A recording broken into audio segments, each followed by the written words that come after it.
Hello students, last class में हम लोग बात कर रहे थे अबाउट डिफरेंशिएशन।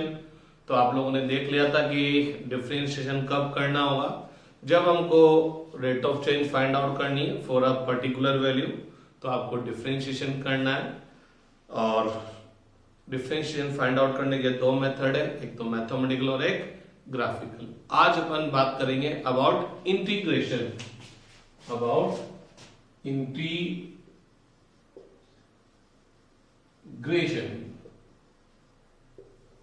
तो आज हम लोग डिस्कस करेंगे अबाउट इंटीग्रेशन। तो again there are two variables x and y। तो दो क्वांटिटीज है x और y जो वेरी कर सकती है, जिनकी वैल्यू चेंज हो सकती है। और पता लगा क्वांटिटी y क्वांटिटी x पर क्या करती है, डिपेंड करती है।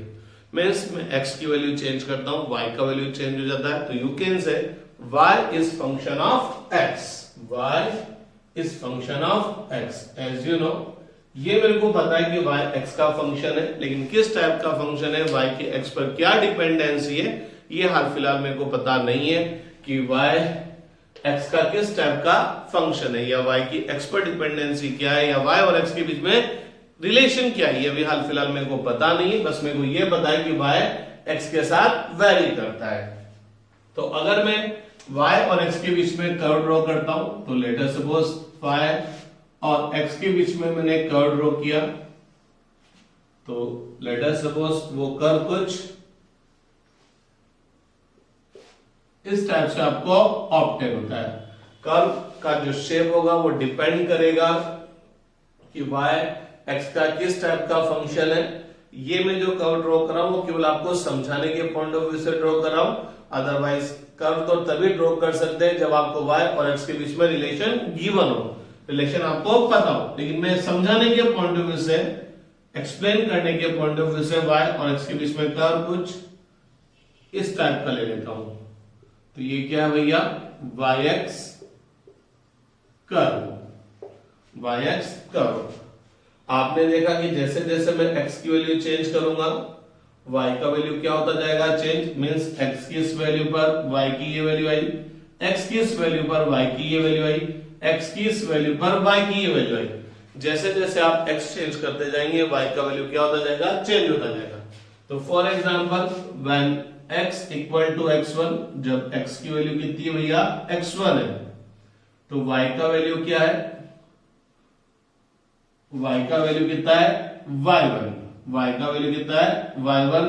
और इस y1 को अपन क्या बोल सकते हैं भैया, क्या बोल सकते हैं कि जब x इक्वल टू x1 है, तो y का वैल्यू फाइंड आउट करने के लिए आप जो भी फंक्शन है y x का, जिस भी टाइप का फंक्शन है, उसमें अपन x को किससे रिप्लेस कर देंगे, x1 से।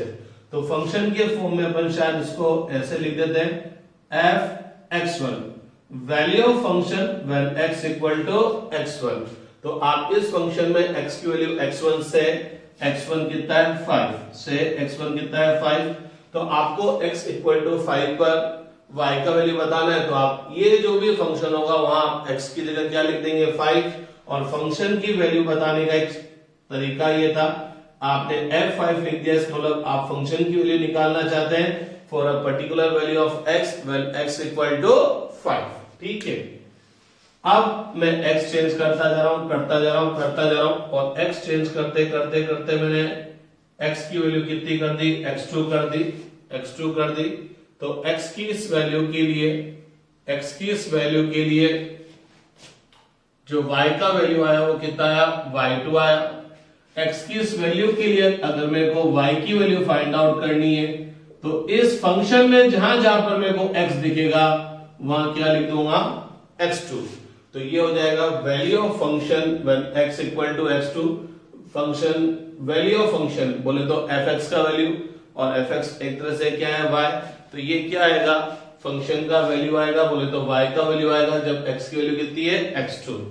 मैंने क्या करा, और x इक्वल टू x1 के लिए कर्व पे पॉइंट फाइंड आउट किया a, x equal to x2 के लिए कर्व पे पॉइंट फाइंड आउट किया b, इस पॉइंट को बोल दिया c और इसको बोल दिया d। और अब मेरे से बोला गया कि भैया लोगों फाइंड द, मेरे से बोला गया find the area between yx curve and x axis from x1 to x2 means मेरे को क्या बताना है, area of A B C D. मेरे को टारगेट दिया गया कि आप क्या कीजिए, एरिया फाइंड कीजिए बिटवीन yx कर्व, ये yx कर्व रहा, इस कर्व और x एक्सिस के बीच में एरिया फाइंड आउट करना है। लेकिन कहां से कहां तक का फाइंड आउट करना है, x1 से लेकर x2 तक का। मीन्स एक तरह से मेरे को ये वाला एरिया फाइंड आउट करने को बोला गया। ये एरिया क्या हुआ, yx कर्व, x एक्सिस, लेकिन x में कहां तक, x की वैल्यू कहां से कहां तक चेंज हो रही है, फ्रॉम x1 टू x2। तो ये वाला एरिया मेरे को फाइंड आउट करने के लिए बोला। तो अगर ये जो ABCD जो शेप आया, ये जो ABCD का जो शेप आया, अगर ये शेप स्क्वायर होता तो मैं फटाफट बोल देता कि यार एरिया क्या होगा, साइड का स्क्वायर। रेक्टेंगल आता तो length multiply by breadth. Parallelogram आता तो भी निकाल लेता। लेकिन ये जो शेप आया, ABCD का जो शेप आया, ये तो कुछ अटपटा शेप है। मीन्स अगर ये रेक्टेंगल होता तो मैं निकाल लेता, स्क्वायर होता तो भी निकाल लेता, सर्कल टाइप का होता तो भी निकाल लेता, कुछ पैरेललोग्राम टाइप का होता तो भी मैं इसको एरिया को फाइंड आउट कर लेता। लेकिन यहां तो पता लगा ये वाली जो साइड आ रही है, ये वाली साइड आ रही है, थोड़ी सी कर्व जा रही है, और कर्व जा रही है, मेरे को ये एरिया बोला गया। तो मैंने कहा यार ये एरिया तो निकालना टफ जॉब है, क्योंकि इस शेप, ये जो ABCD आया है, इस शेप का एरिया का मेरे को कोई फॉर्मूला पता नहीं। बचपन से ये कोई चीज हमने पढ़ी नहीं कि इस टाइप की शेप का कोई फॉर्मूला, इस टाइप की शेप के एरिया का कोई फॉर्मूला होता है। तो अब अपन से बात हुई कि यार फिर हम ये ABCD का एरिया कैसे फाइंड आउट करेंगे, या यूं बोलूं yx कर्व और x एक्सिस के बीच का एरिया x1 से x2 तक का कैसे फाइंड आउट करेंगे। गौर फरमाइएगा, गौर फरमाइएगा। ये yx कर्व है, ये कर्व तो कहीं तक भी कितना भी आगे जा सकता है, इधर भी कितना भी आ जा सकता है। तो आपको इस कर्व और इस एक्सिस के बीच का एरिया बताना है, कहां से कहां तक, जब x का वैल्यू x1 से x2 चेंज होता है। मीन्स अपन को ये एरिया बताना है केवल, है ना। तो मैंने कहा कि यार यहां से यहां तक का एरिया बोले तो जब x की वैल्यू x1 से x2 तक चेंज कर रहा हूं, तो ये वाला एरिया निकालना टफ जॉब है।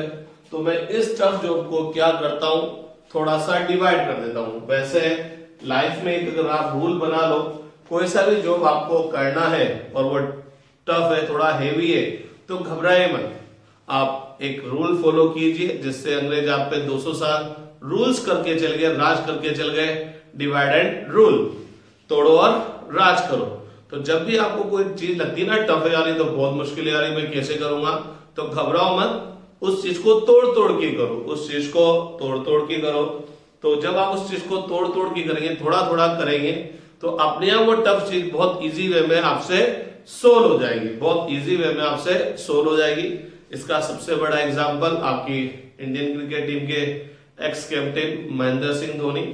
हम बचपन से क्रिकेट के बहुत शौकीन हुआ करते थे, लेकिन हमारे टाइम पर इंडिया, सामने वाले ने 180 बनाया रन तो भी 180 नहीं बना पाती। पता लगा लास्ट ओवर में 3 रन चाहते हैं, वो इंडिया से नहीं बन पाते। लेकिन जब से धोनी टीम में आने लगे, इंडिया की विनिंग जो रेट है वो बहुत इंक्रीज होगी। इवन इंडिया 300 प्लस रन को भी बहुत अच्छे से चेस करने लग गया। तो मैंने एक बार धोनी साहब का इंटरव्यू सुना था, उनका इंटरव्यू था, तो उन्होंने पूछा था कि सर आप रन चेस कैसे करते, क्योंकि धोनी का जो सक्सेस है रन चेस करने में परसेंटेज बहुत ज्यादा है। तो उसने एक बात बोली कि हमको अगर 50 ओवर में 350 रन बनाने हैं, तो हम ये टारगेट सेट ही नहीं करते कि हमको 350 रन बनाने हैं। हम ये बोलते हैं कि शुरू के 10 ओवर में हमको 80 रन बनाने, फिर 10 to 30 ओवर में हमको 100 के आसपास रन बनाने, फिर 30 to 40 ओवर में हमको इतने रन बनाने, और लास्ट 10 ओवर्स में अगर हमको 90 और या 100 और रन बनाने हो और 5-6 विकेट हमारे पास बचे हो, तो हम इजी वे में उसको बना लेंगे। क्योंकि अगर हम 350 सोचते हैं तो वो अचीवेबल नहीं होता, लेकिन हम 10 ओवर में 70 to 80 रन सोचते हैं तो वो इजीली गेटेबल है।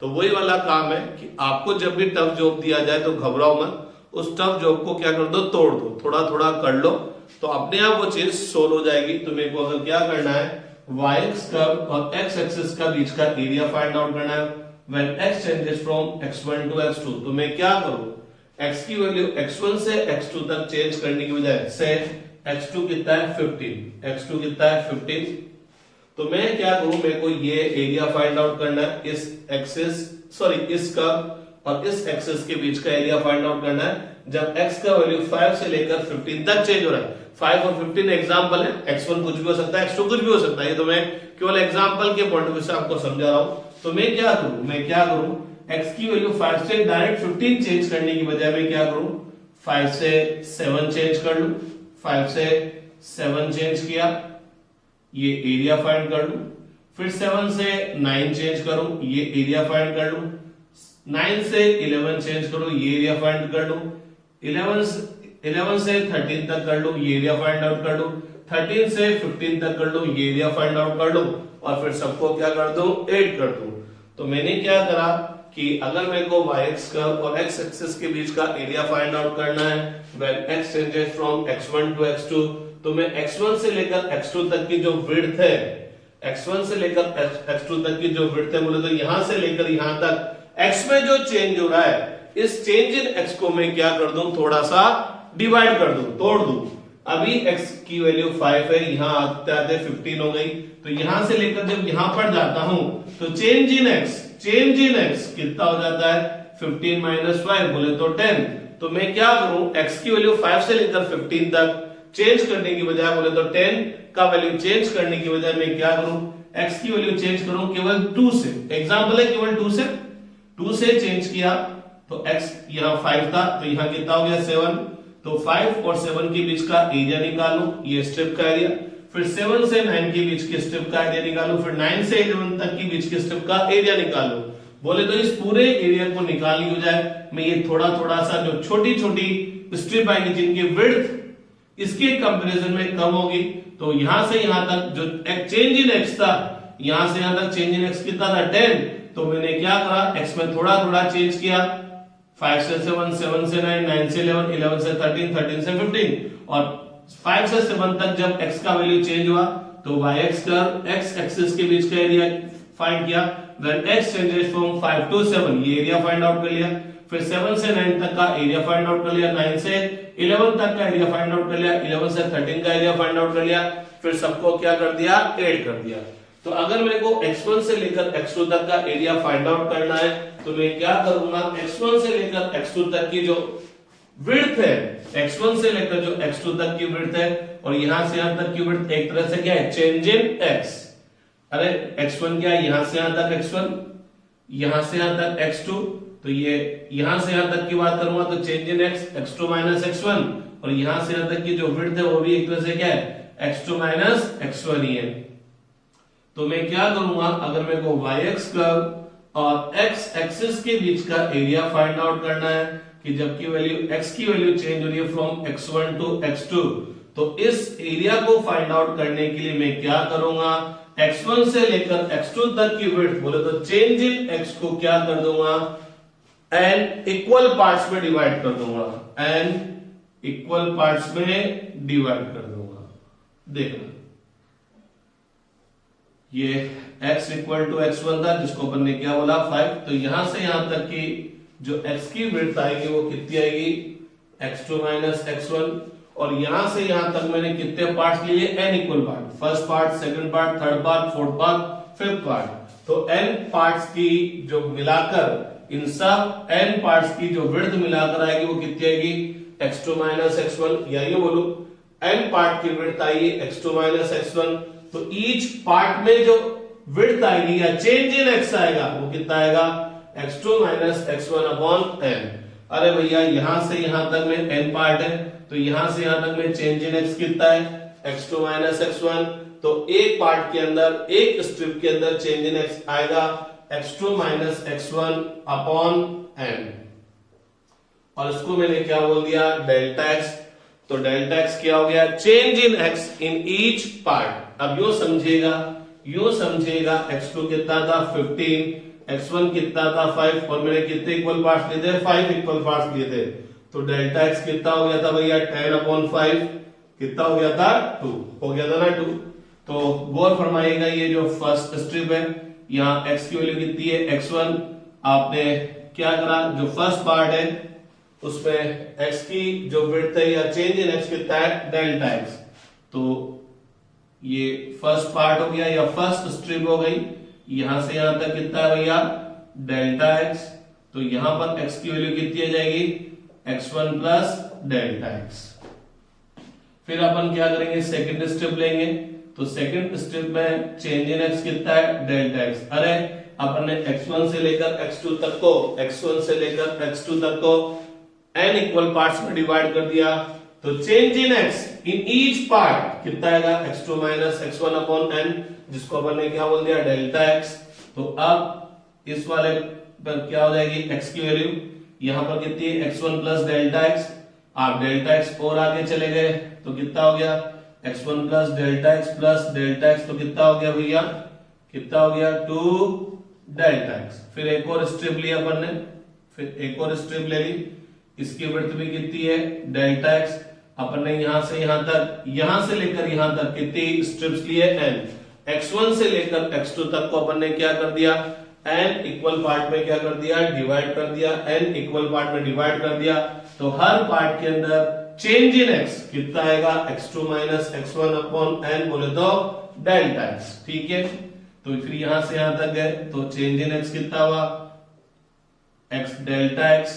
यहां पहले से कितना था x की वैल्यू पहले से कितनी थी x1 प्लस 2 डेल्टा x, उसमें डेल्टा x और ऐड कर देंगे तो कितना हो जाएगा भैया 3 डेल्टा x। इस तरह से चलते जाएंगे चलते जाएंगे चलते जाएंगे और मेरे पास कौन सी स्ट्रिप आ जाएगी, कौन सी स्ट्रिप आ जाएगी nth। ये फर्स्ट स्ट्रिप, ये सेकंड, ये थर्ड, ये फोर्थ, ये 5 और ये कौन सी स्ट्रिप आ गई nth स्ट्रिप आ गई। तो गौर फरमाइएगा गौर फरमाइएगा गौर फरमाइएगा, ये जो फर्स्ट स्ट्रिप है उसमें x की जो स्टार्टिंग वैल्यू वो कितनी है x1 है। आप इजाजत दे तो इसको मैं ऐसे भी लिख सकता हूं, इस x1 को क्या मैं x1 plus 1 minus 1 delta x नहीं लिख सकता। 1 माइनस 1 कितना हो जाएगा 0, 0 को डेल्टा x से मल्टीप्लाई कर दूंगा क्या हो जाएगा 0, x1 प्लस 0 x1। इस सेकंड स्ट्रिप में जो x की इनिशियल वैल्यू है, सेकंड स्ट्रिप में जो x की इनिशियल वैल्यू कितनी है x1 प्लस 2 डेल्टा x। आप लोग परमिशन दे तो इसको 2 माइनस 1 डेल्टा x लिख सकता हूं। थर्ड स्ट्रिप में x की इनिशियल वैल्यू कितनी है x1 प्लस 2 डेल्टा x, तो इजाजत दे तो इसको अपन x1 plus 3 minus 1 delta x लिख सकते हैं। तो पता लगा थर्ड स्ट्रिप में क्या रहा है 3 माइनस 1, सेकेंड स्ट्रिप में x की इनिशियल वैल्यू क्या आ रही है 2 माइनस 1, फर्स्ट स्ट्रिप में x की इनिशियल वैल्यू क्या आ रही है 1 माइनस 1। तो ये nth स्ट्रिप है, लास्ट वाली स्ट्रिप है, तो इसमें x की जो इनिशियल वैल्यू आएगी वो कितनी आएगी x1 plus n minus 1 delta x। समझिएगा सब में x1 आ रहा है, डेल्टा x सब में आ रहा है, 1 1 1 सब में आ रहा है, लेकिन फर्स्ट स्ट्रिप में 1 माइनस 1, सेकेंड स्ट्रिप में x की इनिशियल वैल्यू के लिए 2 माइनस 1, थर्ड स्ट्रिप में x की इनिशियल वैल्यू की 3 माइनस 1। फिर यहां से फोर्थ स्ट्रिप स्टार्ट हो जाएगी, तो फोर्थ स्ट्रिप की इनिशियल वैल्यू क्या होगी 4 माइनस 1। तो nth स्ट्रिप है तो कितना हो जाएगा x1 plus n minus 1 delta x। और आप यहां से यहां चलेंगे तो कितना आएगा डेल्टा x, यहां से यहां चलेंगे तो डेल्टा x आएगा। यहां पर x की वैल्यू कितनी है x1 plus n minus 1 delta x। तो यहां पर जाएंगे तो x की वैल्यू क्या हो जाएगी, यहां पर जाएंगे तो x की वैल्यू क्या हो जाएगी x1 plus n minus 1 delta x। ये तो x की यहां पर वैल्यू थी, यहां से यहां गया तो डेल्टा x और इंक्रीज हो गई, तो क्या हो जाएगा x1 plus n delta x minus delta x plus delta x क्या हो गया कैंसिल। थोड़ा सा गौर फरमाओ, delta x multiply by n equal to कितना हो गया x2 माइनस x1। तो n multiply by delta x को क्या लिख सकते हैं x2 माइनस x1, x1 से x1 खत्म, आ गया ना x2, क्लियर आ गया ना x2। या यूं समझिएगा या यूं समझिए, क्या समझिए कि लेटर सपोज मैंने यहां से लेकर यहां तक को 5 इक्वल पार्ट में डिवाइड किया है, 5 इक्वल पार्ट में डिवाइड किया है, तो डेल्टा एक्स की वैल्यू कितनी आई 2। अगर x1 5 और x2 15 है और 5 से लेकर 15 को मैंने 5 इक्वल पार्ट में डिवाइड किया है, तो आप यूं समझिए ये क्या हो गया x1 की वैल्यू 5 इक्वल पार्ट में डिवाइड किया 5 माइनस 1, डेल्टा एक्स की वैल्यू कितनी आ रही है भैया, डेल्टा एक्स की वैल्यू कितनी आ रही है 2। तो 4 5 माइनस 1 4 4 को 2 से मल्टीप्लाई करेंगे 8, तो ये आ गया 13 में 2 ऐड कर देंगे तो अपने आप क्या आ गया 15 आ गया। क्लियर हो गया। तो मैंने क्या करा, x1 से लेकर x2 तक का एरिया फाइंड आउट करने के लिए x1 से x2 तक का पूरा और बोलूं yx कर्व और x एक्सिस के बीच का एरिया x1 से लेकर x2 तक फाइंड आउट करने के लिए मैंने क्या करा, x1 से लेकर x2 तक की जो विड्थ थी बोले तो x2 माइनस x1 था, उसको n इक्वल पार्ट में डिवाइड कर दिया, तो n इक्वल पार्ट की विड्थ कितनी है x2 माइनस x1, तो ईच पार्ट की विड्थ कितनी होगी x2 minus x1 upon n। अब क्या हुआ, अब क्या हुआ वो समझिएगा।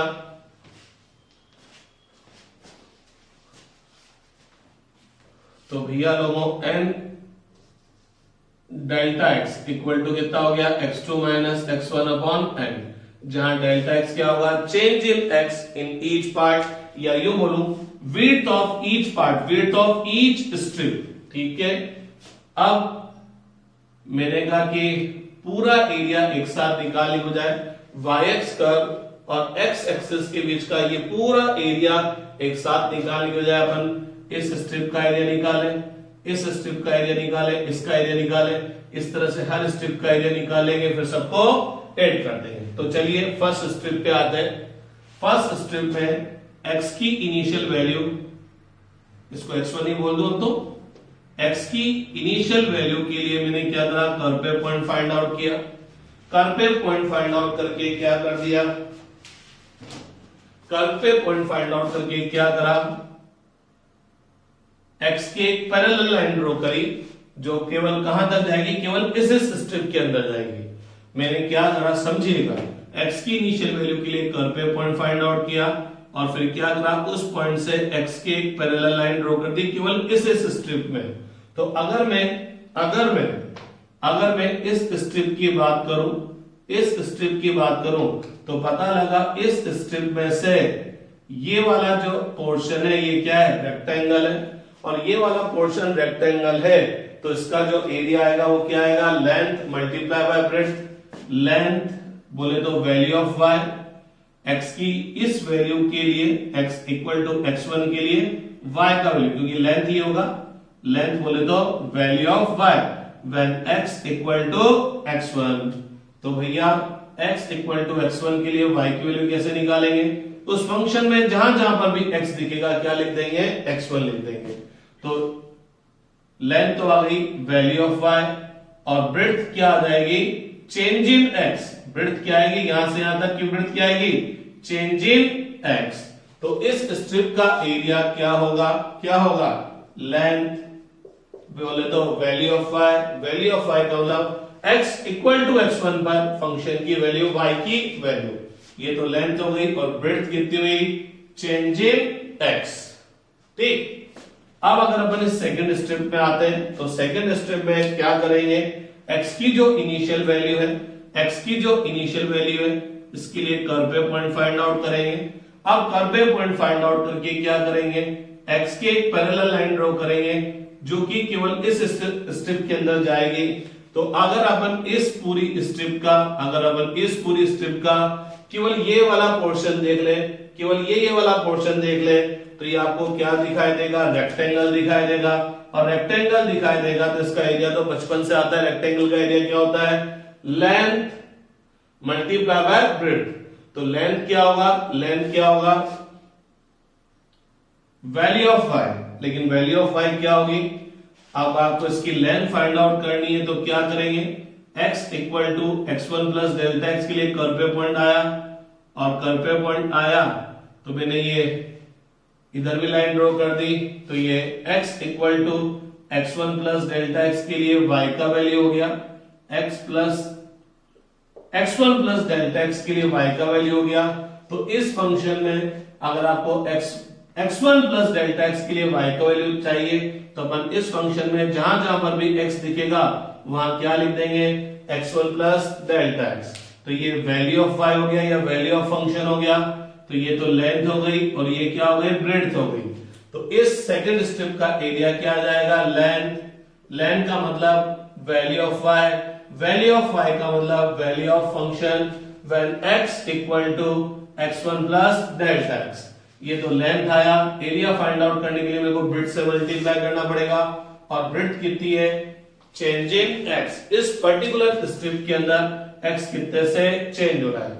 ये थर्ड स्ट्रिप आया। थर्ड स्ट्रिप में x की initial value x1 plus 2 delta x के लिए कर्व पे पॉइंट आया, कर्व पे पॉइंट आया और इस लाइन को क्या कर दिया, इस लाइन को मैंने क्या कर दिया, x के पैरेलल ड्रॉ कर दिया।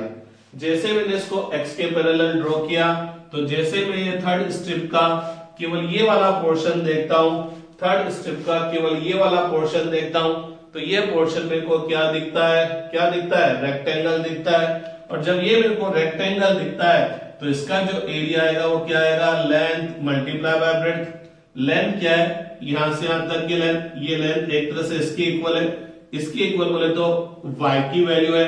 लेकिन ये y की वैल्यू कब आएगी, y की वैल्यू कब आएगी, जब x की वैल्यू कितनी है, x1 प्लस 2 डेल्टा x। तो अपन क्या करेंगे, इस स्ट्रिप का एरिया निकालने के लिए लेंथ को ब्रेड्थ से मल्टीप्लाई कर देंगे। लेकिन लेंथ क्या चीज है, y का वैल्यू, y का वैल्यू का x की कौन सी वैल्यू पर y का वैल्यू, जब x की वैल्यू क्या है, x1 प्लस 2 डेल्टा x। तो x की इस वैल्यू पर y की वैल्यू निकालने के लिए अपन इस फंक्शन में जहां जहां पर भी x दिखेगा वहां क्या लिख देंगे, x1 प्लस 2 डेल्टा x। तो ये जो थर्ड स्ट्रिप होगी इसका एरिया क्या होगा भैया लोगों, f x1 plus 2 delta x, बोले तो वैल्यू ऑफ y। इस स्ट्रिप में y का वैल्यू मल्टीप्लाई बाय इस स्ट्रिप की ब्रेड्थ और इस स्ट्रिप की ब्रेड्थ क्या है, delta x change in x। इस स्ट्रिप में x की वैल्यू कितने से चेंज हुई है। इसी तरह से अपन फोर्थ वाली स्ट्रिप का एरिया निकालेंगे, फिफ्थ का निकालेंगे, सिक्स्थ का, सेवंथ का और लास्ट में कहां पर पहुंच जाएंगे, nth पे। तो nth स्ट्रिप का एरिया फाइंड आउट करने के लिए अपन क्या करेंगे, x की जो इनिशियल वैल्यू, इस स्ट्रिप में जो x की इनिशियल वैल्यू है उसके लिए कर्व पे पॉइंट फाइंड आउट करेंगे। फिर x के पैरेलल लाइन ड्रॉ कर देंगे। जैसे आपने x के पैरेलल लाइन ड्रॉ की तो ये जो स्ट्रिप आपको दिख रही है, ये जो स्ट्रिप आपको दिख रही है, ये स्ट्रिप ये है क्योंकि कर्व ये है।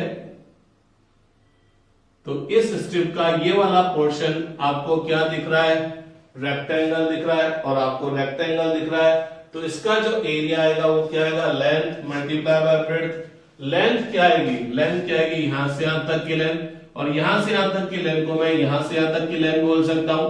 यहां से यहां तक की लेंथ का मतलब y का वैल्यू, y की वैल्यू, ये y की वैल्यू कब आएगी, जब x की वैल्यू कितनी होनी चाहिए, x1 plus n minus 1 delta x। तो आपको y की वैल्यू फाइंड आउट करनी है। तो y की वैल्यू फाइंड आउट करने के लिए फंक्शन में जहां जहां पर भी आपको x दिखेगा वहां पर क्या लिख देंगे, x1 plus n minus 1 delta x। तो ये वैल्यू ऑफ फंक्शन हो गया when x equal to x1 plus n minus 1 delta x। तो ये जो आपको nth स्ट्रिप आपको दिखाई दे रही है इसका area length multiply by breadth. तो लेंथ कितनी हुई, f x1 plus n minus 1 delta x। Length का मतलब value of y when x equal to this. ये तो लेंथ हुई मल्टीप्लाई बाय ब्रेड्थ। तो ये एरिया जो है, area between yx curve and x axis from x1 to x2। तो मैं फिर समझा दूं मैं कौन सा एरिया निकालना चाहता हूं, उसको मैं यहां पर बना रहा हूं एक बार और। तो मैं yx कर्व और x एक्सिस के बीच का एरिया फाइंड आउट करना चाहता हूं फ्रॉम x1 टू x2। तो मैं ये वाला एरिया निकालना चाहता था। इस एरिया को निकालने के लिए मैंने क्या करा, यहां से यहां तक की जो विड्थ थी इसको क्या कर दिया, n इक्वल पार्ट में डिवाइड कर दिया। मैंने कहा इस स्ट्रिप का एरिया निकालो, इसका एरिया निकालो, इसका एरिया निकालो, इसका सबका एरिया निकालकर ऐड कर दो, ये टोटल एरिया आ जाएगा।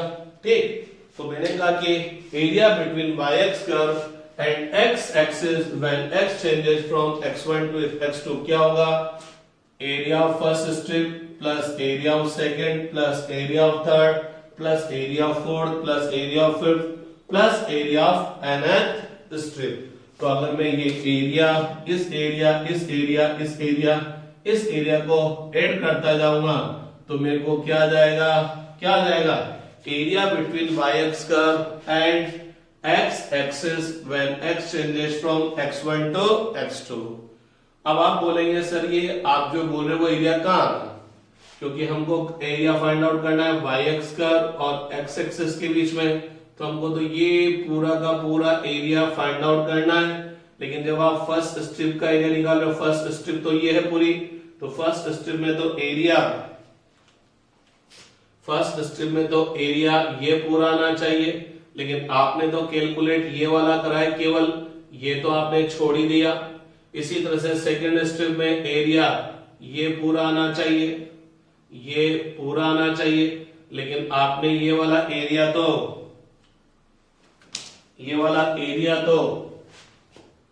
छोड़ ही दिया। इसी तरह से थर्ड स्ट्रिप में एरिया तो ये पूरा आना चाहिए था, लेकिन आपने फिर क्या करा? ये वाला एरिया छोड़ दिया। इसी तरह से इस स्ट्रिप में एरिया तो पूरा आना चाहिए था, लेकिन आपने ये वाला एरिया छोड़ दिया। ठीक है, मैं मानता हूं कि मैंने हर स्ट्रिप में थोड़ा थोड़ा एरिया छोड़ दिया है, लीव कर दिया है, लेकिन थोड़ी देर पहले तक तो मेरे को इस एरिया के बारे में कोई नॉलेज नहीं थी। थोड़ी देर पहले तक तो मेरे को ये नहीं पता था कि ये एरिया कितना आएगा। लेकिन हाँ, अब मेरे को थोड़ा सा एक आइडिया हो गया कि अगर लेट अस सपोज मैंने इस स्ट्रिप का एरिया निकाला, ये वाला एरिया निकाला, ये वाला एरिया निकाला, ये वाला एरिया निकाला, ये वाला एरिया निकाल के ऐड किया, तो लेट अस सपोज ये एरिया कितना आया? 90 मीटर स्क्वायर आया। तो ये कंफर्म है कि ये जो पूरा एरिया होगा वो 90 मीटर स्क्वायर से थोड़ा ज्यादा होगा, कम तो नहीं होगा, ज्यादा होगा। क्यों? क्योंकि मैं हर स्ट्रिप में कोई ना कोई एरिया क्या करता जा रहा हूं? छोड़ता जा रहा हूं। तो ये डेफिनेट है कि ये जो कंप्लीट एरिया है वो ग्रेटर देन क्या होगा? 90 मीटर स्क्वायर होगा। लेकिन 90 मीटर स्क्वायर से बहुत ज्यादा भी नहीं होगा, क्योंकि मैंने बहुत ज्यादा भी नहीं छोड़ा है, थोड़ा थोड़ा एरिया छोड़ा है। तो लमसम मेरे को आइडिया आ गया कि हाँ ये 110 मीटर स्क्वायर होगा। लेकिन ये कंफर्म है 90 से कम नहीं होगा, लेकिन 90 से बहुत ज्यादा भी नहीं होगा। लेकिन आप बोलेंगे सर मजा नहीं आया, आप क्यों छोड़ रहे हो? आप तो पूरा का पूरा करो। तो अब अपन क्या करते हैं कि अपन ने ये एरिया छोड़ दिया था, तो अपन तो चाहते हैं कि अपन इस एरिया को भी इंक्लूड करें। तो लेट अस सपोज ये 100 मीटर स्क्वायर का एरिया था, एक्चुअल ये एरिया 100 मीटर स्क्वायर का था, लेकिन अपने कैलकुलेशन में 90 मीटर स्क्वायर आया। तो अपन इसको और एक्यूरेट करना है, बोले तो अपन चाहते हैं कि मैं जो निकालूं एक्यूरेट 100 मीटर स्क्वायर आए। तो उसके लिए मैं क्या करूंगा? तो उसके लिए समझेगा।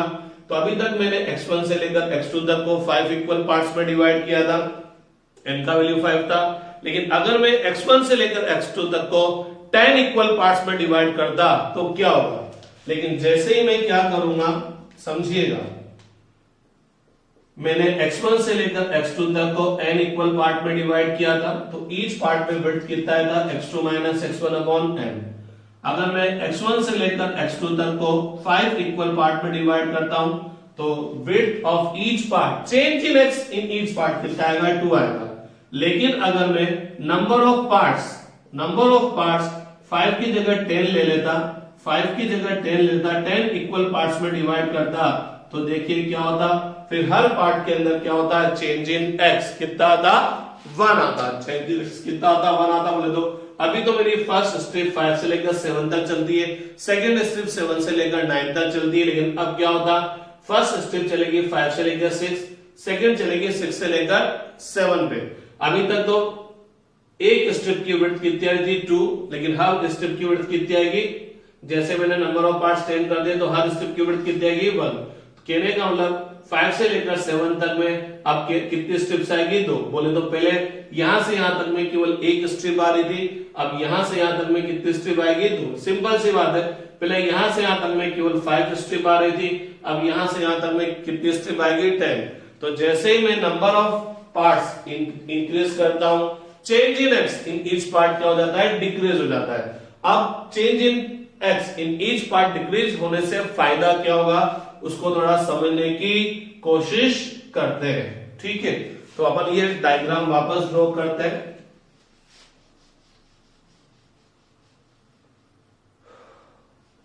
चलो यहां बना देता हूं, समझने की कोशिश कीजिएगा।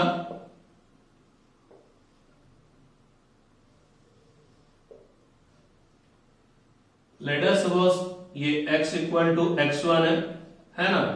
अभी मैंने क्या किया, x1 से लेकर x2 तक को 5 इक्वल पार्ट में डिवाइड किया, और 5 इक्वल पार्ट में डिवाइड किया तो हर पार्ट में चेंज इन x कितना आया 2। तो समझिएगा, तो फर्स्ट स्ट्रिप चलेगी कहां से कहां तक, 5 से लेकर 7 तक, 5 से लेकर 7 तक चलेगी।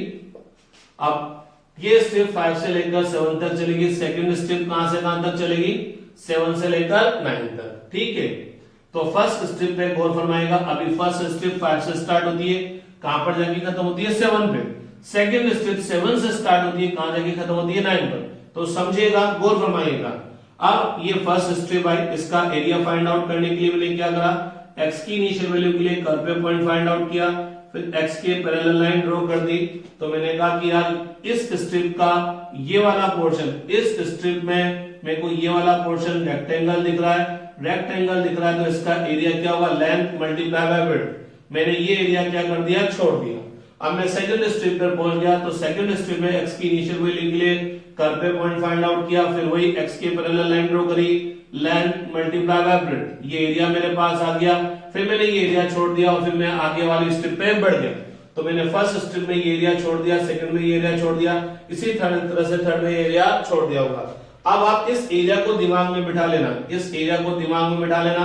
जब हम x की चेंज इन x कितना करें, हर स्ट्रिप में 2 का करें, हर स्ट्रिप में 2 का करें, तो आप दिमाग में बिठा लीजिएगा।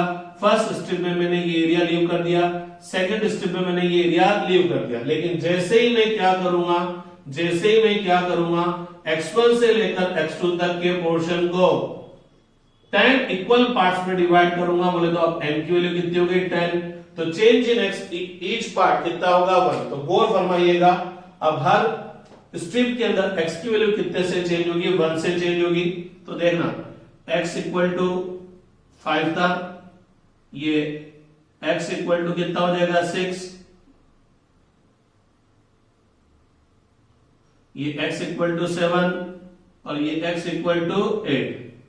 तो पहले यहां से यहां तक एक स्ट्रिप थी, यहां से यहां तक दूसरी स्ट्रिप थी, लेकिन अब यहां से यहां तक first strip, second strip, third strip, fourth strip.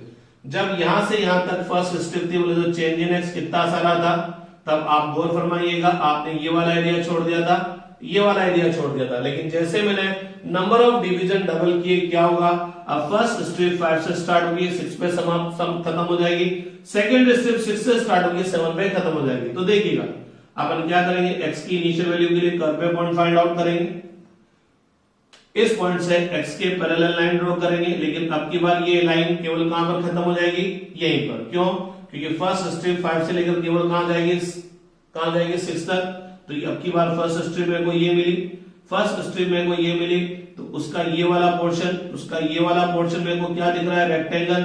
तो इसका एरिया क्या होगा, लेंथ मल्टीप्लाई बाय ब्रेड्थ। ठीक, अब सेकंड स्ट्रिप में को कहां से मिलेगी, 6 से लेकर 7 तक। तो x की इनिशियल वैल्यू के लिए कर्व पे पॉइंट फाइंड आउट किया। ठीक, x के पैरेलल लाइन ड्रॉ करी, तो जो सेकंड स्ट्रिप थी वो ये सारी थी। इस सेकंड स्ट्रिप का पता लगा, ये वाला पोर्शन, ये वाला पोर्शन में को रेक्टेंगल दिखा, और जब ये वाला पोर्शन में को रेक्टेंगल दिख रहा है, तो इसका जो एरिया आएगा वो क्या आएगा, length multiply by breadth, length multiply by breadth. तो ये एरिया कौन सा आएगा, ये पूरा एरिया आएगा। तो गौर फरमाइएगा, ये पूरा एरिया क्या हुआ, अब छोटा वाला एरिया क्या हुआ, केवल ये और केवल ये। लेकिन जब मैं 5 से लेकर 7 तक ले रहा था, तो x की इनिशियल वैल्यू के लिए कर्व पे पॉइंट आता था, और फिर मैं x के पैरेलल लाइन ड्रॉ करता था जो यहां पर जाके फिनिश होती थी। और इस पूरी फर्स्ट स्ट्रिप में से केवल ये वाला पोर्शन मेरे को रेक्टेंगल दिखता था, और ये वाला एरिया में क्या कर देता था, छोड़ देता था।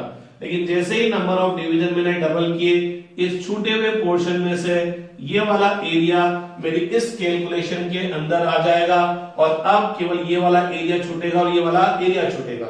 सिमिलरली आप आगे आ जाइए, पहले जब नंबर ऑफ डिवीजन 5 थे तो x की वैल्यू चेंज हो रही थी 7 to 9 हो रही थी। तो गौर फरमाइएगा x इक्वल टू 7 के लिए कर्व पे पॉइंट ये आता था, फिर x के पैरेलल लाइन, क्योंकि स्ट्रिप यहां तक थी, यहां तक ड्रॉ कर देते थे, तो अपने पास ये एरिया आता था लेंथ मल्टीप्लाई बाय विड्थ, क्योंकि यही आपको रेक्टेंगल दिखता था। और ये पूरा एरिया दिमाग में बिठा लीजिए, ये पूरा एरिया छूट जाता था, कैलकुलेशन में नहीं आता था। लेकिन जैसे ही नंबर ऑफ डिवीजन डबल किए तो क्या हुआ, अब इस सिंगल विड्थ के, इस सिंगल स्ट्रिप के अंदर दो स्ट्रिप आएगी, एक ये। पहले तो 7 to 9 चलती थी, अब 7 to 8 और 8 to 9। तो अपन क्या करेंगे, x की इनिशियल वैल्यू के लिए कर्व पे पॉइंट फाइंड आउट करेंगे। अब इस पॉइंट से x की पैरेलल लाइन ड्रॉ करेंगे, लेकिन x की पैरेलल लाइन यहीं आके अटक जाएगी क्योंकि मेरी स्ट्रिप 7 to 8 पे जाके फिनिश हो गई। तो ये जो पूरी मेरे को स्ट्रिप दिख रही है, इस पूरी स्ट्रिप का ये वाला पोर्शन मेरे को रेक्टेंगल दिख रहा है, ये वाला पोर्शन मेरे को रेक्टेंगल दिख रहा है, तो इसका एरिया आ गया लेंथ मल्टीप्लाई बाय विड्थ। ये एरिया पहले भी आ रहा था, अभी भी आ गया। लेकिन अब मैं नेक्स्ट स्ट्रिप पे जाऊंगा जो 8 से 9 चलेगी, तो x की इनिशियल वैल्यू के लिए कर्व पे ये पॉइंट आया, कर्व पे ये पॉइंट आया तो x की पैरेलल लाइन ड्रॉ करी 8 से 9 तक, यहां गई। तो जो ये फोर्थ स्ट्रिप है या ये वाली जो स्ट्रिप है, इस स्ट्रिप को अगर आप थोड़ा सा गौर फरमाएंगे तो इस स्ट्रिप में आपको ये वाला पोर्शन क्या दिखाई देगा, रेक्टेंगल दिखाई देगा, और ये वाला पोर्शन आपको रेक्टेंगल दिखाई देगा। तो इसका एरिया क्या हुआ, लेंथ मल्टीप्लाई बाय ब्रेड्थ। तो लेंथ मल्टीप्लाई बाय ब्रेड्थ होते ही ये वाला एरिया मेरी इस कैलकुलेशन के अंदर आ जाएगा और अब छूटेगा केवल ये और ये। जब मैं 7 to 9 ले रहा था तब मैं पूरा ये एरिया छोड़ रहा था, लेकिन जैसे मैंने नंबर ऑफ डिवीजन डबल किए ये वाला एरिया इंक्लूड हो गया, अब ये और केवल ये एरिया छूट गया। अरे पहले मैं केवल 5 स्ट्रिप का एरिया ऐड कर रहा था, मैं 10 स्ट्रिप का एरिया ऐड करूंगा तो पता लगेगा अब छूटा हुआ एरिया पहले से क्या हो गया, कम हो गया। तो जैसे मैंने नंबर ऑफ डिवीजन डबल किए जो कैलकुलेटेड एरिया है वो इंक्रीज होगा और जो छोड़ा गया एरिया वो डिक्रीज होगा। मींस पहले अगर एरिया 90 मीटर स्क्वायर आ रहा था तो अब एरिया क्या आएगा 95 मीटर स्क्वायर। लेकिन अभी भी आप लोग बोलेंगे सर इसमें भी अभी भी आपने थोड़ा थोड़ा एरिया तो छोड़ ही दिया है, तो ठीक बात है, बिल्कुल छोड़ दिया है। तो अब अपन क्या करते हैं, नंबर ऑफ डिवीजन और डबल करते हैं। बोले तो आप 10 की जगह क्या कर देते हैं, 20 कर देते हैं। जैसे नंबर ऑफ डिवीजन आप डबल करेंगे, 10 की जगह मर्डर कर रखा है मैंने, यहाँ पर माइनस आना चाहिए था, 10 की जगह 20 करेंगे तो अब width in x width of each strip कितना होगा 0.5। मींस जब मैंने नंबर ऑफ डिवीजन 10 कर रखे थे, change in x in each strip कितना रहा था 1।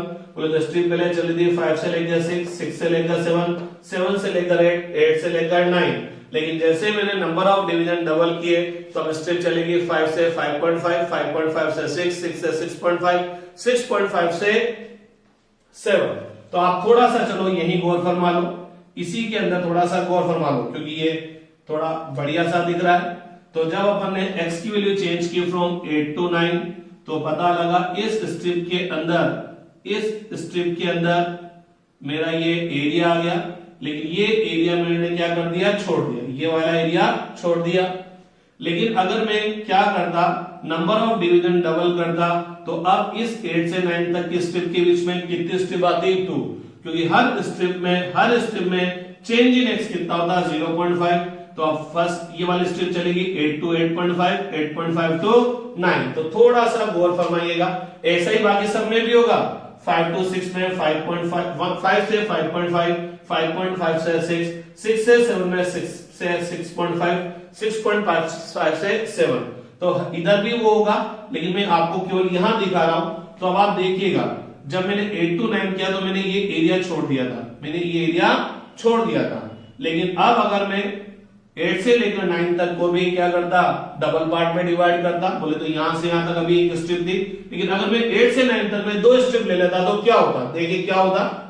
फिर गौर फरमाना, 8 पर x की ये इस वैल्यू के लिए कर्व पे पॉइंट फाइंड किया, x के पैरेलल लाइन ड्रॉ कर दी, ये एरिया आपके पास आ गया क्योंकि इस स्ट्रिप में से ये जो स्ट्रिप आपको दिखाई दे रही है, इस स्ट्रिप में से ये वाला पोर्शन रेक्टेंगल का है, तो ये एरिया आ गया लेंथ मल्टीप्लाई बाय विड्थ, लेकिन ये वाला एरिया छूट गया। लेकिन जैसे मैं नंबर ऑफ डिवीजन डबल करता 8 से 9 के बीच में दो स्ट्रिप ले लेता 8 to 8.9, 8.5 और 8.5 to 9, तो क्या होता देखते हैं। अब की बार स्ट्रिप चलेगी 8 से 8.5, तो ये 8.5 चलेगी, तो इस 8.5 के लिए कर्व पे पॉइंट आ गया। अब देखिएगा फिर दिमाग में बिठाइएगा 8 से 9 चलती तो ये एरिया आता मेरे पास, ये एरिया मेरे पास आता, लेंथ मल्टीप्लाई बाय ब्रेड्थ करके ये वाला एरिया था, लेंथ मल्टीप्लाई बाय ब्रेड्थ करके ये वाला एरिया मेरे पास आ जाता और ये वाला एरिया छूट जाता। लेकिन अब क्या हुआ, जैसे मैंने 8 से 9 को भी दो पार्ट में डिवाइड कर दिया, मैंने कहा मैं तो 8 से 9 के बीच में भी दो स्ट्रिप लूंगा, एक तो लूंगा 8 से 8.5 और 8.5 से 9, तो क्या होगा x की इनिशियल वैल्यू के लिए कर्व पे पॉइंट आएगा, ये आ गया, ठीक है आ गया। अब क्या करूंगा, x के पैरेलल लाइन ड्रॉ करूंगा, लेकिन अब की बार ये लाइन केवल कहां खत्म हो जाएगी, कहां खत्म हो जाएगी 8.5 में खत्म हो जाएगी। तो अब आप 8 से लेकर 8.5 की बात करेंगे तो पता लगा ये कर्व, ये स्ट्रिप आई आपकी, ये आपके पास स्ट्रिप आई, उस स्ट्रिप में से ये वाला एरिया तो rectangle length multiply by breadth, ये एरिया आ गया।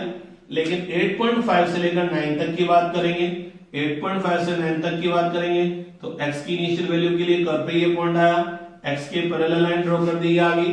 तो 8.5 से 9 तक की बात करेंगे तो ये जो स्ट्रिप आपको दिख रही है, इस स्ट्रिप में से आपको ये वाला पोर्शन रेक्टेंगल दिखेगा, तो लेंथ मल्टीप्लाई बाय ब्रेड्थ करते हैं ये एरिया आ जाएगा। तो गौर फरमाइएगा जब आप 8 से 9 तक की बात कर रहे थे तो ये एरिया पूरा का पूरा छूट रहा था, लेकिन जैसे मैंने नंबर ऑफ डिवीजन डबल किए अब ये वाला एरिया आ गया और ये वाला एरिया केवल छूट गया। तो इसका मतलब जैसे जैसे मैं नंबर ऑफ डिवीजन इंक्रीज करता जा रहा हूं, कैलकुलेटेड एरिया सही की तरफ जाता जा रहा है और ये छूटा हुआ एरिया क्या होता जा रहा है, कम होता जा रहा है। तो अगर मैं नंबर ऑफ डिवीजन 20 की जगह 100 कर दूं, 100 की जगह 1000 कर दूं, 1000 की जगह 10,000 कर दूं, 10,000 की जगह 10 करोड़ कर दूं, 10 करोड़ की जगह 10,000 करोड़ कर दूं, इसका मतलब क्या है कि n 10,000 करोड़, 10,000 अरब, 10,000 खरब, मिलियन, बिलियंस, ट्रिलियंस। तो अगर मैं नंबर ऑफ डिवीजन इंक्रीज करता जाऊं ऑलमोस्ट कितना कर दूं, इनफाइनाइट। तो जैसे जैसे मैं नंबर ऑफ डिवीजन इंक्रीज करता जाऊंगा, पहले 5 था तो ईच पार्ट में x का चेंज इन x या ईच स्ट्रिप में चेंज इन x कितना था 2।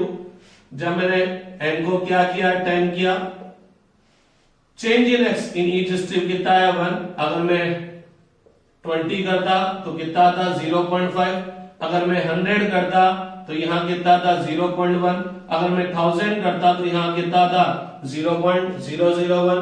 तो जैसे जैसे मैं नंबर ऑफ डिवीजन इंक्रीज करता जाऊंगा, no doubt number of division increase करता जाऊंगा तो change in x in each strip क्या होता जाएगा, डिक्रीज होता जाएगा। और जैसे जैसे नंबर ऑफ डिवीजन इंक्रीज होता जाएगा change in x in each strip या बोल सकते हैं width of each strip decrease होती जाएगी। जैसे जैसे width of each strip decrease होती जाएगी कैलकुलेटेड एरिया करेक्ट होता जाएगा और छूटा हुआ एरिया जो लीव अप एरिया करे वो डिक्रीज होता जाएगा।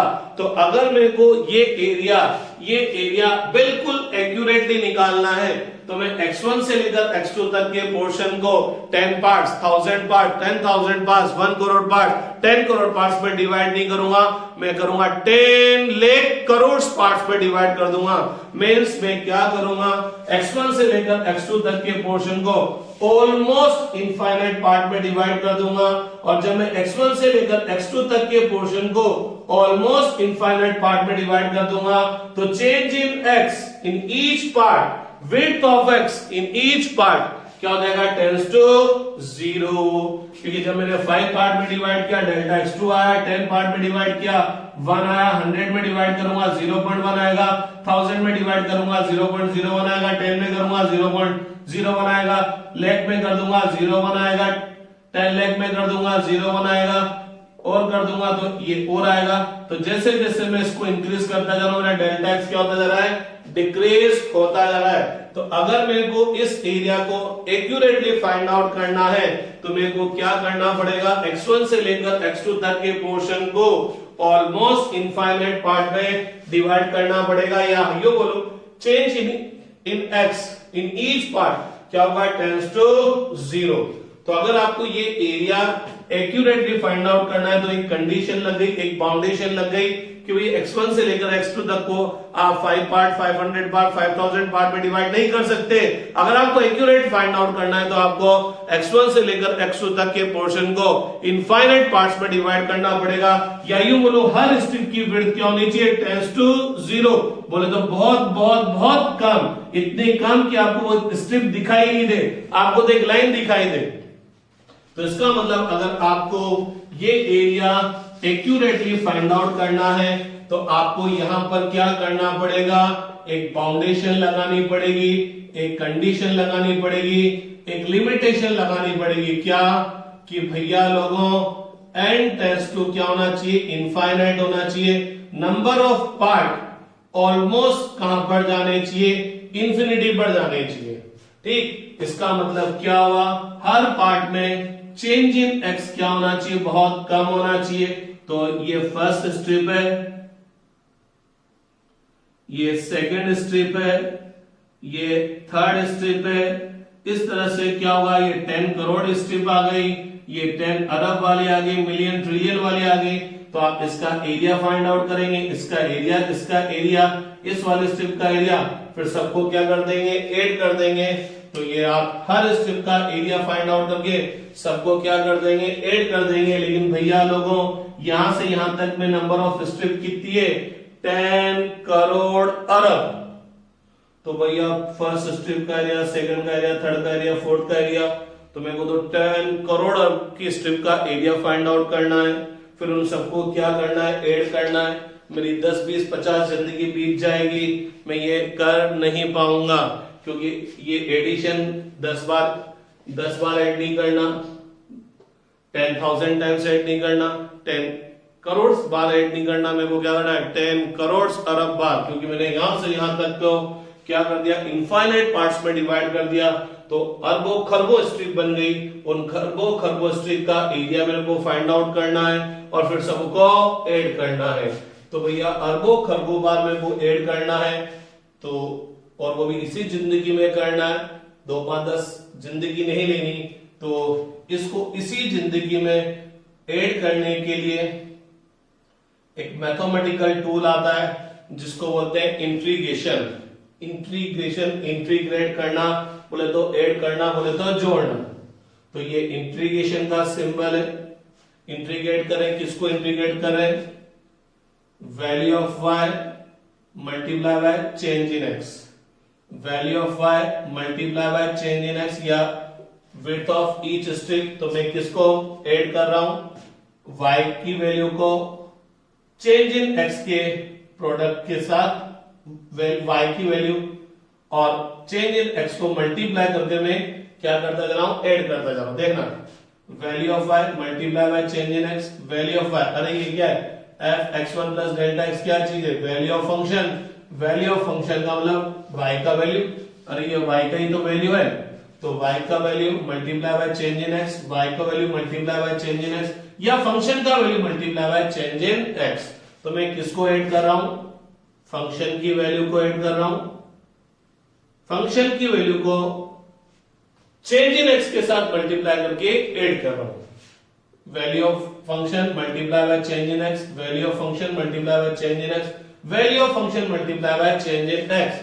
तो मैं क्या कर रहा हूं, function multiply by change in x, इन सबको मैं ऐड कर रहा हूं। तो जब भी मेरे को इनफाइनाइट टाइम्स ऐड करना होगा मैं क्या यूज करूंगा, इंटीग्रेशन। और ये मैं ऐड कहां से कहां तक कर रहा हूं, जब x की वैल्यू कहां से कहां तक चेंज हो रही है, x1 से x2 तक चेंज हो रही है।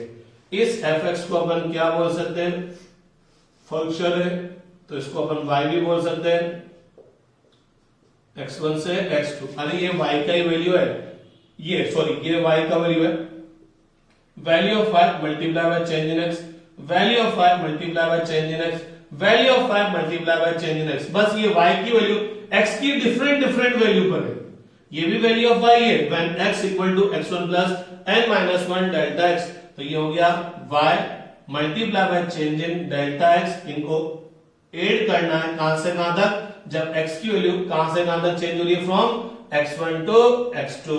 तो इसको अपन बोलेंगे integration of y with respect to x when x changes from x1 to x2। गौर फरमाइएगा, जैसे मैंने limit delta x tends to 0 infinity कर दी, delta x tends to infinity कर दी, change in x in each strip, change in x in each strip क्या हो गया, n इंक्रीज करेंगे डेल्टा x डिक्रीज होगा। तो अगर n ऑलमोस्ट इंफिनिटी के करीब है तो डेल्टा x ऑलमोस्ट 0 के करीब होगा। तो जब भी डेल्टा x 0 के करीब होगा, इनफाइनाइटली स्मॉल होगा, तो अपन उसको किससे रिप्रेजेंट करेंगे, dx से। दैट्स व्हाई डेल्टा x किस में कन्वर्ट हो गया, dx में। तो integration of y with respect to x फ्रॉम x1 टू x2 क्या देगा, area between yx curve and x axis from x1 to x2। तो y का x के रेस्पेक्ट में इंटीग्रेशन आपको क्या देगा, yx कर्व और इस एक्सिस के बीच का एरिया x1 से x2 तक, इसके बीच का एरिया मतलब जिसके रेस्पेक्ट में आप इंटीग्रेशन कर रहे हो। तो integration of y with respect to x क्या देगा, area between yx curve and x axis, बोले तो जिसके रेस्पेक्ट में आप इंटीग्रेट कर रहे हो। तो इस कर्व और इस एक्सिस के बीच का एरिया देगा when x changes from x1 to x2। तो ये इंटीग्रेशन फाइंड आउट करने का एक ग्राफिकल मेथड है। बहुत सी बार ये एरिया बहुत इजी वे में फाइंड आउट कर लिया जा सकता है। तो integration of y with respect to x आपको क्या देगा, area between yx curve and x axis when x changes from x1 to x2। अब थोड़ा सा एक चीज समझ लेते हैं कि n टेंड्स टू इंफिनिटी या डेल्टा x टेंड्स टू 0 करने पर ऐसा क्या हो गया कि मैंने जो एरिया कैलकुलेट किया वो बिल्कुल सही हो गया। उसको समझने की अपन कोशिश करते हैं, क्योंकि ये अगर आपको कॉन्सेप्ट समझ में आया ना तो आगे जाके आपको अपने आप पता लग जाएगा कि यहां पर मेरे को इंटीग्रेशन करना है। नहीं तो बच्चे पूरी फिजिक्स पढ़ डालते हैं, मैथमेटिक्स वाले बच्चे तो इंटीग्रेशन डिफरेंशिएशन पूरा का पूरा मैथ्स में एक बुक पढ़ डालते हैं, लेकिन फिजिक्स में उनको पता ही नहीं लग पाता कि कब इंटीग्रेशन करना है, कब डिफरेंशिएशन करना है। डिफरेंशिएशन तो मेरे हिसाब से आपको समझ में आ गया होगा। जब भी आपको rate of change find out करनी है फॉर अ पर्टिकुलर वैल्यू तो आपको डिफरेंशिएशन करना है। डिफरेंशिएशन कैसे करते हैं वो मैंने आपको सिखा दिया है। अब बात करते हैं इंटीग्रेशन की। तो इंटीग्रेशन क्या देगा, integration of y with respect to x क्या देगा, area between yx curve and x axis from x1 to x2। तो अब थोड़ा सा समझिएगा कि मैंने number of parts, number of division infinite करने से क्या खास बात हुई, और पहले क्यों नहीं आ रहा था मेरे पास एरिया, अब क्यों आ गया एरिया, तो समझिए। और यही मेन कॉन्सेप्ट है इंटीग्रेशन का। तो क्या हो रहा था, आप x चेंज कर रहे थे, y चेंज हो रहा था। जब x की वैल्यू x1 थी तो ये y की वैल्यू है, जब x की वैल्यू x2 थी तो ये y की वैल्यू है। तो आपने कहा कि यार मैंने x की वैल्यू चेंज की x1 से x2 तक, तो y की वैल्यू कंटिन्यूअसली क्या होती जा रही है, चेंज होती जा रही है। और y की वैल्यू चेंज होने की वजह से ये जो कर्व आया ये रेक्टेंगल स्क्वायर शेप में नहीं आया, कुछ इसकी ये वाली आर्म घूमती हुई जा रही है। तो ये इस टाइप की शेप का अपन एरिया का फॉर्मूला नहीं जानते। तो आपने इसके लिए क्या करा x1 से लेकर x2 तक को क्या कर दिया, n इक्वल पार्ट्स में डिवाइड किया, n इक्वल पार्ट्स में डिवाइड किया। आपसे बोला गया इसका एरिया निकालो, इसका एरिया निकालो, इसका एरिया निकालो, सबको ऐड कर दो। तो इसका एरिया निकालने के लिए क्या करा आपने, x की इनिशियल वैल्यू के लिए कर्व पे पॉइंट फाइंड किया, फिर ये पैरेलल लाइन ड्रॉ कर दी, लेंथ मल्टीप्लाई बाय विड्थ, ये एरिया आ गया। इस स्ट्रिप का एरिया निकालने के लिए लेंथ मल्टीप्लाई बाय विड्थ, ये एरिया आ गया। लेकिन आपने देखा मैंने ये एरिया छोड़ दिया, ये एरिया छोड़ दिया, इसी तरह से ये एरिया छोड़ दिया।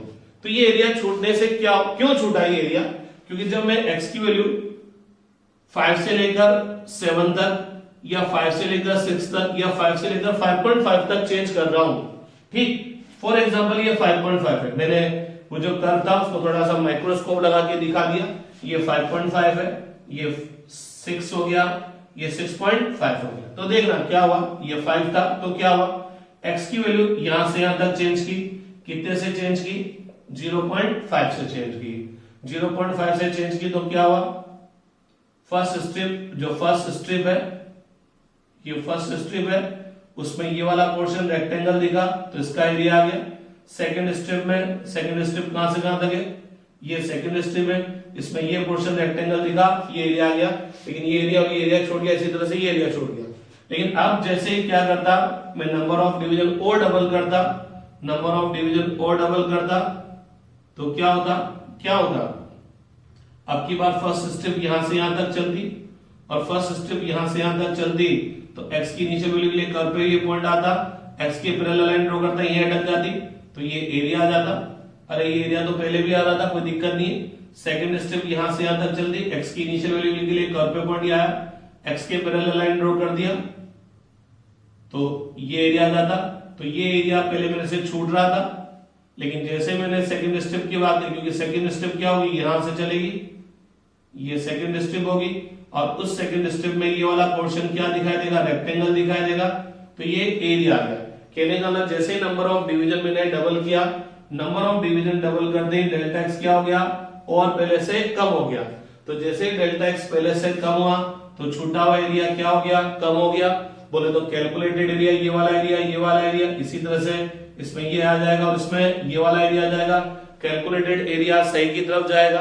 तो जैसे जैसे मैं नंबर ऑफ डिवीजन इंक्रीज करता जाऊंगा, छोटा एरिया क्या होता जा रहा है, कम होता जा रहा है, कम होता जा रहा है, कम होता जा रहा है। और जब नंबर ऑफ डिवीजन क्या कर दूंगा, टेंड्स टू इंफिनिटी कर दूंगा, तो हर स्ट्रिप में चेंज इन एक्स क्या होगा, बहुत स्मॉल होगा। अब देखिएगा वापस एक सेकेंड, अभी तक हर स्ट्रिप मेरी पूरी तरह से रेक्टेंगुलर क्यों नहीं आ रही थी, क्यों नहीं आ रही थी, एक्स की इनिशियल वैल्यू के लिए फिर ये फर्स्ट स्ट्रिप खत्म होती थी, ठीक। तो क्या होता था, जैसे मैं x की वैल्यू यहां से यहां तक चेंज करता था, y की वैल्यू क्या हो जाती थी, चेंज हो जाती थी, y की वैल्यू चेंज हो जाती थी।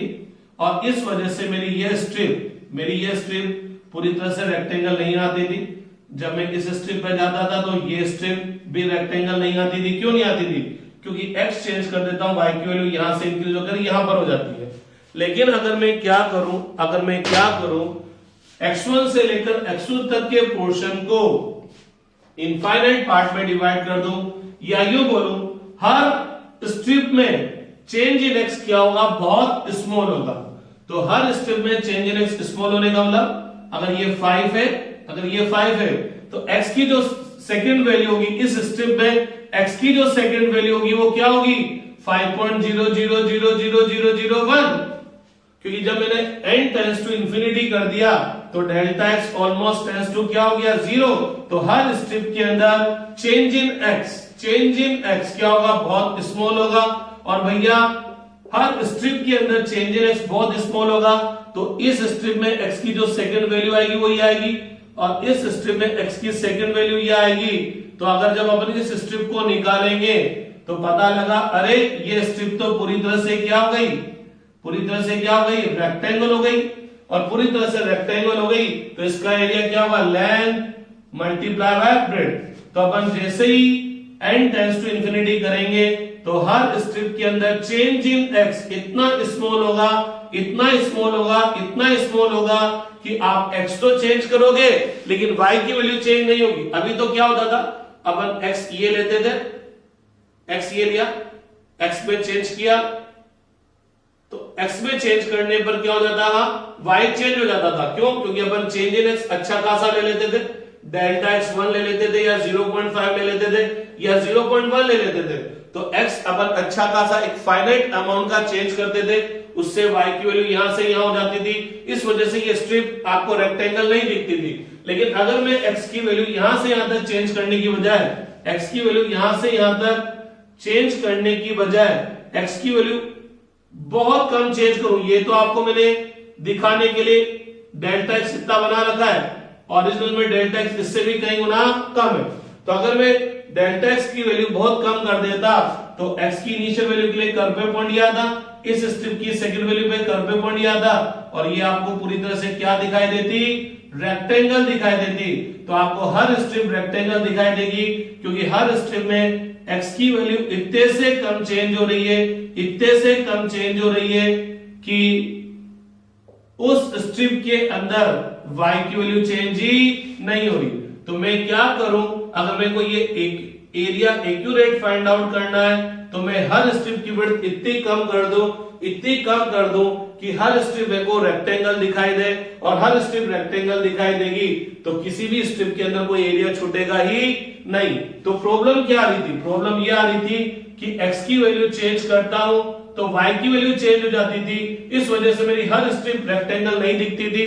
तो इस प्रॉब्लम को सोल्व करने के लिए मैंने क्या करा, मैंने बोला तो है कि y is function of x, x change करेंगे y चेंज होगा, लेकिन मैंने क्या करा कि x इक्वल टू 5 पर y निकाला और x इक्वल टू 5.0000000001 पे y निकाला, तो ये ऑलमोस्ट 5 ही है। तो x इक्वल टू 5 पर y और x इक्वल टू 5.00000001 पर y की वैल्यू क्या है, सेम, क्योंकि x चेंज तो किया लेकिन इस ड्यूरेशन में y चेंज ही नहीं हुआ, और y चेंज नहीं हुआ तो हर स्ट्रिप में को क्या मिलेगी, रेक्टेंगल, और हर स्ट्रिप रेक्टेंगल मिलेगी तो मेरे को कोई एरिया छूटेगा ही नहीं। तो आज के बाद अगर आप किसी टॉपिक के अंदर ये देखो कि आप इसको चेंज करने पर ये चेंज हो जाता है, अगर ये चेंज नहीं होता तो मजा आ जाता, कोई चीज चेंज करने पर अदर क्वांटिटी चेंज हो जाती है, लेकिन आपने कहा अगर ये अदर क्वांटिटी चेंज नहीं होती ना तो मजा आ जाता था।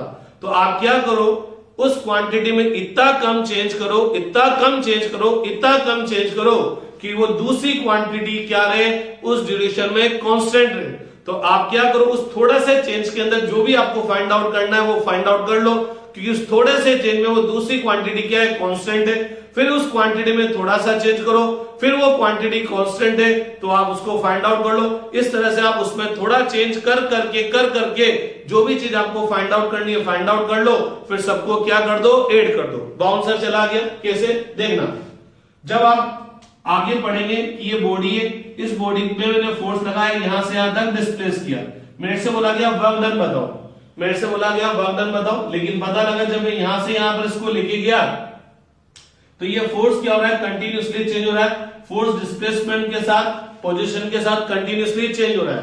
लेकिन अगर ये फोर्स यहां से यहां तक क्या रहता, कांस्टेंट रहता, तो फोर्स का वर्क का डायरेक्ट फॉर्मूला आता है फोर्स मल्टीप्लाई बाय डिस्प्लेसमेंट, या dot product of force and displacement, सही एक्यूरेट बोलो, dot product of force and displacement. लेकिन ये फॉर्मूला तभी एप्लीकेबल है जब during the motion, during the displacement force constant रहे। लेकिन अगर आपने यहां से यहां पर डिस्प्लेस किया और अगर अलग अलग डिस्प्लेसमेंट पर फोर्स अलग अलग है तो तकलीफ आ गई, x चेंज कर रहा हूं, y चेंज हो रहा है तो तकलीफ आ गई। तो मैंने क्या करा कि इस बॉडी को इतना कम डिस्प्लेस करो, इतना कम डिस्प्लेस करो कि उस ड्यूरेशन में फोर्स क्या रहे, कांस्टेंट। तो मैंने बॉडी को थोड़ा सा ही खिसकाया उस ड्यूरेशन में फोर्स कांस्टेंट है, तो यहां से यहां तक ले जाने में वर्क डन कितना होगा, dot product of force and displacement. जब मैंने बॉडी को थोड़ा सा डिस्प्लेस किया है तो चेंज इन डिस्प्लेसमेंट स्मॉल एस ds से लिखा, फिर थोड़ा सा खिसकाऊंगा, फिर उस ड्यूरेशन में फोर्स कम होगा तो वर्क डन कितना आएगा, वर्क डन कितना आएगा, F vector dot ds vector, लेकिन ये वाला फोर्स और ये वाला फोर्स अलग अलग होगा। फिर थोड़ा सा खिसकाऊंगा, उस ड्यूरेशन में फिर फोर्स कांस्टेंट है तो वर्क डन कितना आएगा, F vector dot ds vector. तो मैं इस तरह से थोड़ा थोड़ा डिस्प्लेस करता जाऊंगा, वर्क डन फाइंड आउट करता जाऊंगा। अब अगर मैं इसको यहां से यहां तक लेके गया, total work done find out करना है, तो मैं क्या करूंगा, इन सब वर्क को क्या कर दूंगा, ऐड कर दूंगा, इन सब वर्क को क्या कर दूंगा, ऐड कर दूंगा। बोले तो F vector dot ds1 vector, F vector dot ds vector, F vector dot ds vector.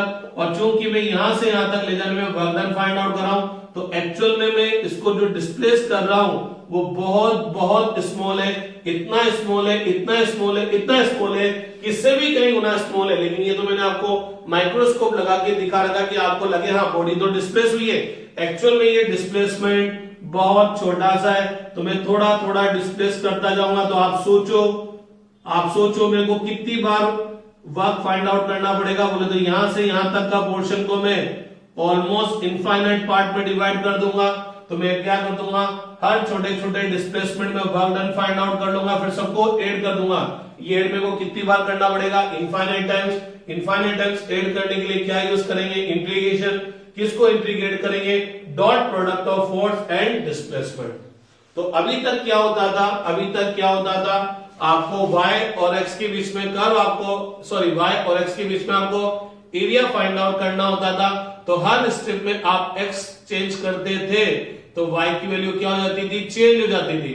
और y की वैल्यू चेंज होने की वजह से आपको ये स्टेप पूरी तरह से रेक्टेंगल नहीं दिखती थी। तो इसका ये वाला पोर्शन ही आपको रेक्टेंगल दिखता था और ये छूट जाता था। लेकिन अब आपने क्या करा, x1 से लेकर x2 तक के पोर्शन को इनफाइनाइट पार्ट में डिवाइड कर दिया, या यूं बोलूं हर पार्ट में चेंज इन x इतना सारा नहीं करके बहुत कम किया। एक्चुअल में तो चेंज इन x इससे भी कई गुना कम है, लेकिन ये तो मैं आपको दिखाने के लिए दिखा रहा हूं कि हाँ भाई x चेंज हो रहा है। तो आप देखेंगे इस स्टेप में x की इनिशियल वैल्यू और इस स्टेप में x की जो फाइनल वैल्यू है उसके लिए ऑलमोस्ट y क्या रहा है, कांस्टेंट। और y कांस्टेंट रहने की वजह से यह पूरी स्ट्रिप क्या दिखाई दे रही है, रेक्टेंगल दिखाई दे रही है। और यह स्ट्रिप रेक्टेंगल दिखाई दे रही है। तो आप देखेंगे अब की बार किसी भी स्ट्रिप में कोई एरिया छूटेगा ही नहीं। तो अगर आपको x1 से लेकर x2 तक का एरिया फाइंड आउट करना है तो आप हर स्टेप में x में इतना कम चेंज करेंगे कि उस ड्यूरेशन में y कांस्टेंट रहे। और जब उस ड्यूरेशन में y कांस्टेंट रहेगा तो किसी भी स्ट्रिप में कोई एरिया छूटेगा ही नहीं। तो भैया हर स्ट्रिप में चेंज इन x बहुत कम कब होगा, जब x1 से लेकर x2 तक को मैं क्या कर दूंगा, इनफाइनाइट पार्ट्स में डिवाइड कर दूंगा। तो मैं हर स्ट्रिप का एरिया फाइंड आउट कर लूंगा। Length multiply by breadth, length multiply by breadth, length multiply by breadth. Length क्या होगा, वैल्यू ऑफ y, और ब्रेड्थ क्या होगा, चेंज इन x। तो value of y multiply by change in x, value of y multiply by change in x, value of y multiply by change in x। और हर strip का area find out करके सबको add कर दूंगा। क्योंकि मैं infinite number of strip ले रहा हूं तो ये ऐड मेरे को इनफाइनाइट टाइम्स करना है। इनफाइनाइट टाइम्स ऐड करने के लिए क्या यूज करेंगे, इंटीग्रेशन। किसको इंटीग्रेट करें, value of y multiply by change in x। तो ये क्या बन जाएगा, integration of y with respect to x when x changes from x1 to x2।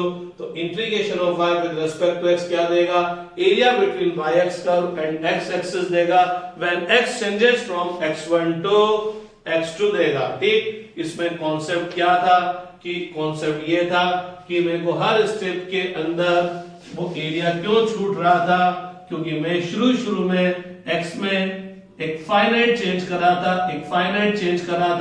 और जब फाइनाइट चेंज करूंगा तो x चेंज करने पर y चेंज हो जाता था और उस वजह से हर स्ट्रिप में को रेक्टेंगल नहीं मिलती थी। तो मैंने क्या करा, x की वैल्यू इतना कम बदलो कि उस ड्यूरेशन में x तो चेंज कर रहा हूं लेकिन y चेंज नहीं हो रहा। y x की इस वैल्यू पर भी y यही है और इस वैल्यू पर भी y यही है। तो हर स्ट्रिप में को रेक्टेंगल दिखेगी और जब मेरे को हर स्ट्रिप रेक्टेंगल दिखेगी तो कोई एरिया छूटेगा ही नहीं। तो जब अपन इसको फिजिक्स में यूज करेंगे तो फिजिक्स में जब आप किसी टॉपिक के अंदर किसी क्वेश्चन में आप देखो कि कोई क्वांटिटी है b जो कि a चेंज करने पर चेंज हो जाती है, लेकिन अगर a चेंज करने पर b चेंज नहीं हो तो आप उस चीज के अंदर जो भी आपको निकालना है वो आसानी से निकाल सके। तो आप वहां क्या कॉन्सेप्ट अप्लाई करेंगे, a में इतना कम चेंज करेंगे ताकि b कांस्टेंट रहे। और जब b कांस्टेंट रहता है तो आपको जो भी चीज फाइंड आउट करनी है वो आप फाइंड आउट कर सकते हो। तो a में थोड़ा चेंज कर आप वो जो चीज आपको फाइंड आउट करनी है फाइंड आउट करते रहो। फिर टोटल फाइंड आउट करने के लिए सबको क्या कर दो, ऐड कर दो। ऐड करने के लिए क्या यूज करेंगे, इंटीग्रेशन। कुछ समझ में आया होगा, ठीक है, टाइम लगेगा धीरे धीरे। तो आज की क्लास के लिए इतना ही बहुत है। कल अपन इंट्रीगेशन का देखेंगे मैथमेटिकल मेथड कि इंट्रीगेशन को मैथमेटिकली आप कैसे सॉल्व करेंगे।